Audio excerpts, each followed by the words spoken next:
You're amazing. Oh my god, take all my money. What's going on, you guys? I'm Jericho20 of Disturbed Reality, the only YouTube channel that teaches you not only how to do magic, but how to be a magician. Do the storytelling, all that fun stuff. In today's tutorial, we're going to be learning a blackjack sleight that swaps out an unwanted card for a card that will help us win.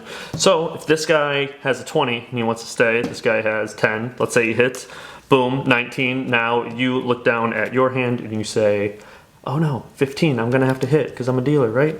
Well, surely I can't win, but wouldn't it be nice if you could swap out those two cards, giving you a blackjack?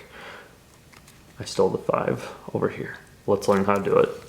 The deck of playing cards I'm using for this tutorial is my own Disturbed Reality deck of playing cards, the Alpha Kappa deck. I also have a CXX deck available on my website, disturbedreality.com, along with some other merch.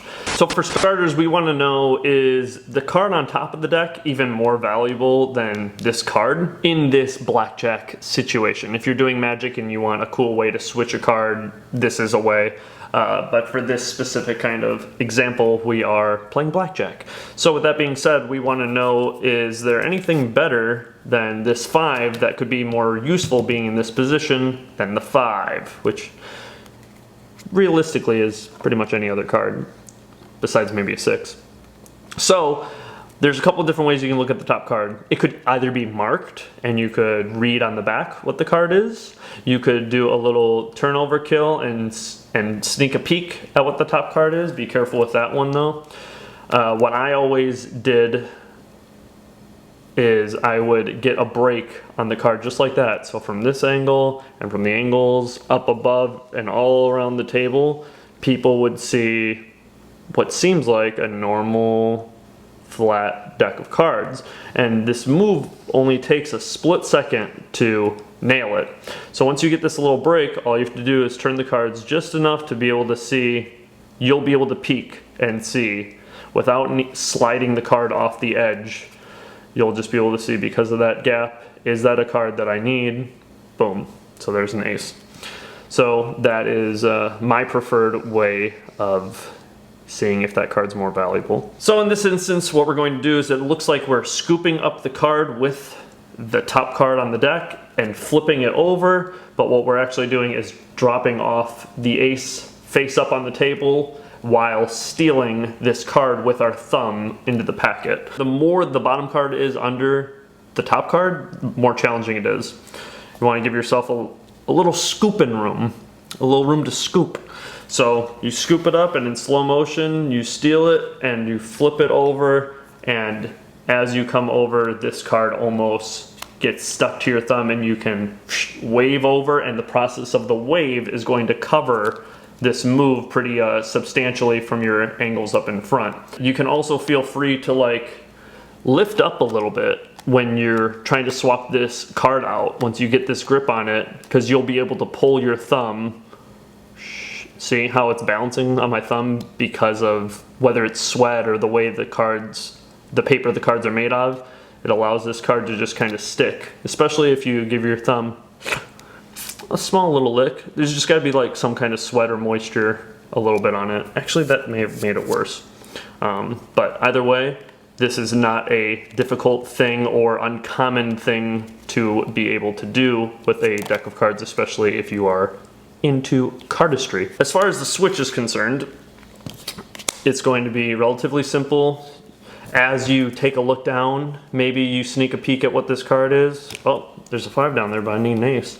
So you're going to come in for the scoop, push this card off, and then and I like to hold my hand on top for balancing reasons, and for also, I think this friction of this card being pushed down a little bit helps this switch happen a little easier. So you can go scoop down and flip it over to reveal that card. But you might want to run a couple samples of what would it really look like if I use this card to swipe that card over. You know, how would I actually use that to flip over the real undercard, and how does that look? Because let's face it, this is a little funky, little suspicious move. Definitely take heed with this one, but yeah, you scoop in, flip it over, and that is how the cards swap. You're just going to want to play with it, see your angles, see how far you want to put the cards together or apart. Should you be holding on to the jack at all? If you are holding on to the jack, should you hold on in the middle, corner? Which place works best for you? The scoop comes in, steal this over, and I pushed that right into the fleshy part, corner of my thumb, so it could get in as deep as it could. Winkety wink. And that's how we were able to achieve this little swap.